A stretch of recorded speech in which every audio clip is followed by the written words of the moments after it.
Pash Fam, it's Paula, and today I'm going to be talking to you about why self-reflection is important for growth. This quarantine period has given me more time maybe than I need to journal and reflect on what really matters to me. So today I'm going to be offering you 5 journal prompts from our blog on how you can get connected and look inward. The first thing you can ask yourself is, what are your strengths? What are you talented at? What are your skills? What do people usually compliment you on or affirm you for? And this is a skill that's not only beneficial for you personally, but also professionally. Because at some point you're going to have to write a resume, write a cover letter, or go to an interview and be able to articulate what your strengths are. There are multiple ways that you can find out your strengths. One of them is to simply ask your friends and ask the people who know you, people you work with, because they may be able to tell it a little bit more than you can. You can also take an assessment online. I've taken the Strengths Quest before, and the premise of that is that there's 34 different strengths themes, and a few of mine are empathy, discipline, intellection. So take whatever route works for you, but at the end of the day, know that you deserve more credit than maybe you're giving yourself for. On the flip side, the next question you can ask yourself is, what are my weaknesses and challenges? If you're anything like me, maybe you have an easier time articulating what your weaknesses are more than your strengths, but I invite all of you to look at this from a place of compassion and even a sense of humor. So one way that I like to look at this is through the lens of choosing a video game character when you see what their strengths and weaknesses are. So I like to think of the scene in the most recent Jumanji when all of the characters are discovering what their video game strengths and weaknesses are. Weakness? Cake. Yes, cake is my weakness. To me, that was a lesson of how can I look at myself with this same lens of humor, with this same lens of, hey, this is just how it is, and I'm going to laugh about it.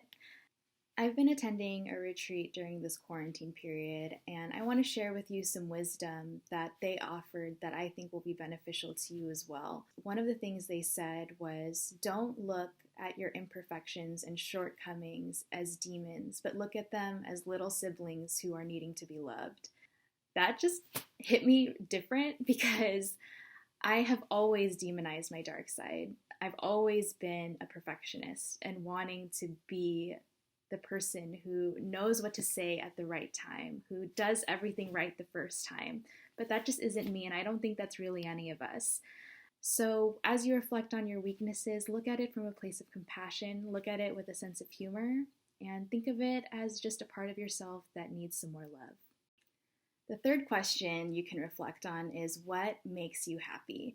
This one is my favorite question because even when I'm feeling down, when I think about these things, it starts to make me feel a little bit better. And when I decluttered my room last year, I worked with amazing Jackie. She is the owner of Tidy for Good, and she defined joy in the most perfect way, and so I'm going to share with all of you. She defines joy as the feeling you get when you're at a restaurant and you see the waiter arriving with your food and that little dance you do. And she clearly understood me because I love food, and that helped me conceptualize the feeling of joy before I started decluttering. And I like to think that we can also approach our schedules in that same way. So what are the things that make you feel giddy? Another way to help you define what gives you joy is to look back at your favorite memories and what is it that you cherished about those memories. So an example for me was attending the midnight premiere of the final Harry Potter movie with my brother, and I distinctly remember standing in line. Everybody was wearing robes, everybody had wands, they were rereading their books. We got into the theater, everybody was waiting in bated breath for the movie to start. And what I loved about that experience, besides the fact that I love Harry Potter, was going to the movies, going with my brother, going with people who were as passionate about something as I was. And so what is that for you? What are the things that make you happy? And it's important to know that whatever that thing is or those things are, to be unapologetic about it. Because yeah, people think it's lame that I love Harry Potter as a 28-year-old, but I don't care because it makes me smile. And so I invite you to, after you've written all of those things down, be unapologetic about it. Don't be sorry about the things that make you smile. The fourth question to ask yourself is, what are the things that dim your joy? What are the things that deplete your energy and that you want to spend less time on? I've probably learned more about this during this quarantine period than anything else, because as things were being postponed, as events were getting canceled, I actually found myself kind of relieved that I didn't have to go to them in the first place. And I had to look inward and think, why did I spend so much time and energy going to things that I didn't even want to go to? So I invite you to really think about those things too. What are the things that you want to start spending less time on? Or what are the things that deplete your energy? So a few examples of what drains me are parties with a lot of people, especially people I don't know, because I'm an introvert. I can usually stay a few hours. I still love people's company, but I just need more alone time or more one-on-one time than anything else. Social media and the news, especially recently, has been really draining for me. So I've had to be intentional with how much time I spend on that. But the point of this is really getting in touch with what is making you feel disconnected from yourself. And some of these things will be as easy as just crossing them off in your planner or just, quitting things altogether. But some of these will be a little bit harder to release and let go. So that can be a toxic work environment or a relationship or friendship that has kind of been fading away for a while.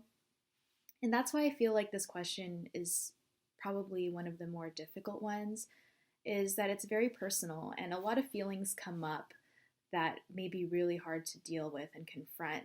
So when I first made this list of things, I actually felt kind of guilty because there were lists of relationships, lists of events on there that I knew if I would stop doing those things that people were going to be disappointed in me.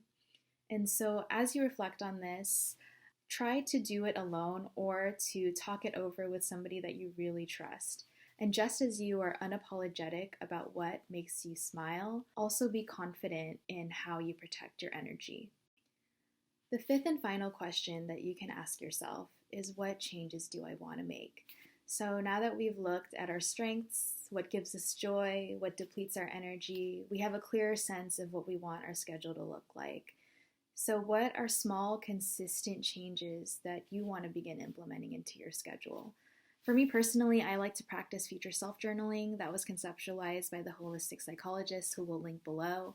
But the basic premise of future self-journaling is, what patterns or behaviors do you want to shift? And I reflect on that every single day. It comes with an affirmation, one thing that I'm going to do that day to be my future self.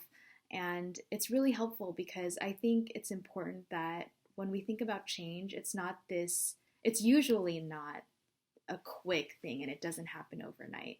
It's something that requires effort. It's something that requires us to really think about on a regular basis. As you reflect on what these changes are going to be, think of it as a commitment to yourself. As you think about these changes, remember that things don't always happen right away. To be patient with yourself, to give yourself time to really embody those changes. And no matter where you are is exactly where you need to be. And that's all I have for you today, Pash Fam. I hope that you found all of these reflection questions helpful. But as far as why self-reflection is important for growth, I just want to leave you with a quote, which is, if you don't know, you won't grow. And so take those little steps. Really be aware of ways that you can improve, ways that you're already doing the best you can. And if you like this video, like, comment, and subscribe. But until then, I'll see you in the next one. Bye.